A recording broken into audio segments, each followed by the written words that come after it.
If someone makes a script to a movie, what do? They write in advance what people are going to say and do long before the stage has ever been set, before the cameras are ever turned on. An actor studies that script. Is that right? At their home, is that true? Then they show up to audition for the part. And after they are chosen to fulfill that part, then that actor or actress gets on the stage or in front of the camera and then enacts what has already been pre-recorded.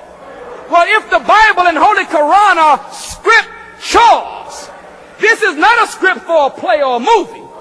This is a pre-recorded document dictating activity in advance for the grand stage of life. All praise is due to Allah. So we can't afford to look at the Bible as some poetic historical document.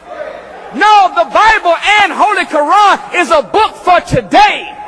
It is for now.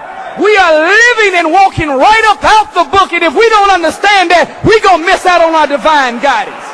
All praises are due to Allah. All praise is due to Allah. So the most honorable Elijah Muhammad, whenever he goes into the scripture, he goes on to say, on page 188, he said Moses and Jesus were both examples of what was to come at the end of this world. Not the end of Moses and Jesus' world. Moses and Jesus' lives were examples of what would take place among the so-called Negroes in America. You didn't hear that. See, the most honorable Elijah Muhammad said that 75% of what you read about Jesus is prophecy, and only 25% is historic. Then in page 90 or 92 of this book, Message to the Black Man, he says that nearly 2/3 of the entire Bible is all prophecy. The word prophecy, prefix pro, means in advance. Fasci in Greek means to speak. So if 2/3 or more is prophecy, if 75% of what we read about Jesus is prophecy, then even though the Old Testament might have been written 4,000 years ago, and someone recorded the New Testament 2,000 years ago, reality is they were writing down something that was a word spoken in advance. We are not looking at a Moses, a Jesus, a children of Israel yesterday. We are that real children of Israel. And we are living in the time of the real Moses and Jesus. All praise is due to Allah.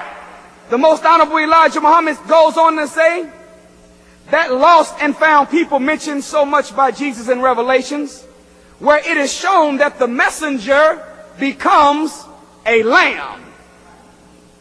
In Revelations, the symbolic lamb is in the midst of 4 symbolic beasts.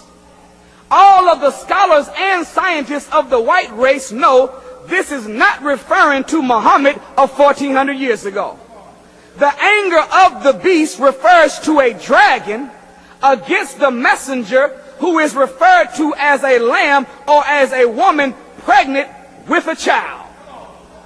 This is one of the clearest prophecies of the opposition against him in the last days and the type of people to whom the Revelator refuses to give credit for being not human beings but beasts who desire to destroy the woman and her child. You ready for this? This only means the messenger and his followers. Did y'all hear me? Now, I don't know about you, but we've had many people that have come up and have diagnosed the condition of the black man and woman in North America and the condition of the poor and the oppressed all over the world. And out of their diagnosis, they have prescribed for you and me ideologies, guidance, teaching, different things that we should do. They've given us programs, and they've given us a position. But the position that they have given us, born out of their program, is a status of a second-class citizen, which proves all of their medicine they prescribed wasn't right to solve the problem. Or it could be D, all of the above. What we are saying, brothers and sisters, is if the position of you and me has only landed us into a status where we have become the richest slaves that ever lived. Did you hear me? Flat screen TV, 30-inch rim driving, Coogee sweater wearing, alligator shoe on our foot, diamonds in our watch, diamonds in our necklace, diamonds in our ears, but no jewels in our head. We are the richest slaves that ever lived. All praise is due to Allah. Then it would make sense. All praise is due to Allah.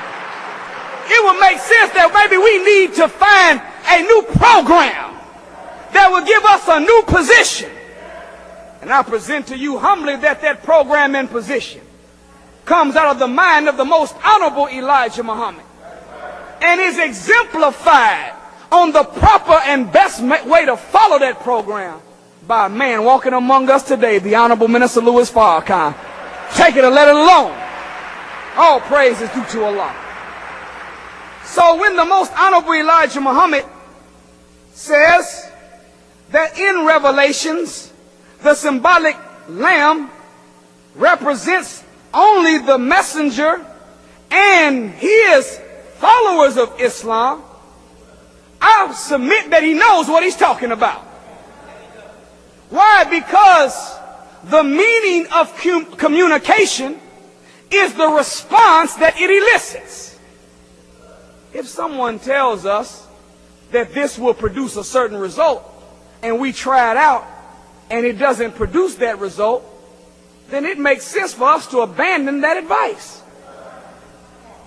Well, what about those who have accepted the advice of the most honorable Elijah Muhammad? Have they not been able to make word flesh everything that he spoke when we follow it to the letter? Some people say, well, you know, I've been doing this for so forth and so long. Yeah, the program works, but we got to work the program. That's the math. The degree of acceptance and the degree of application of the program will determine the height of the position of those who accept that program. The highest status of position from following the program of the Honorable Elijah Muhammad is that we become a God. If we are less than that, it's just based on our acceptance and our proper application of the program. Make sense?